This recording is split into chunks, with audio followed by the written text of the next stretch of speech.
Kita beralih ke informasi berikutnya, pemirsa, ratusan orang warga desa Pargarutan Dolok, Kecamatan Angkola Timur, Tapanuli Selatan, mengusir sebuah perusahaan dari lokasi lahan tanah adat.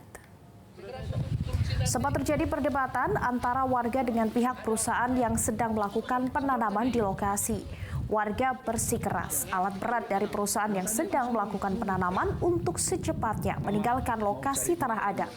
Untuk menghindari konflik lebih lanjut, sejumlah alat berat dan juga pekerja akhirnya memilih meninggalkan lokasi. Sementara itu, dalam aksi lanjutan menolak keberadaan perusahaan, warga telah mendirikan tenda dan menanam jagung sebagai bentuk perlawanan.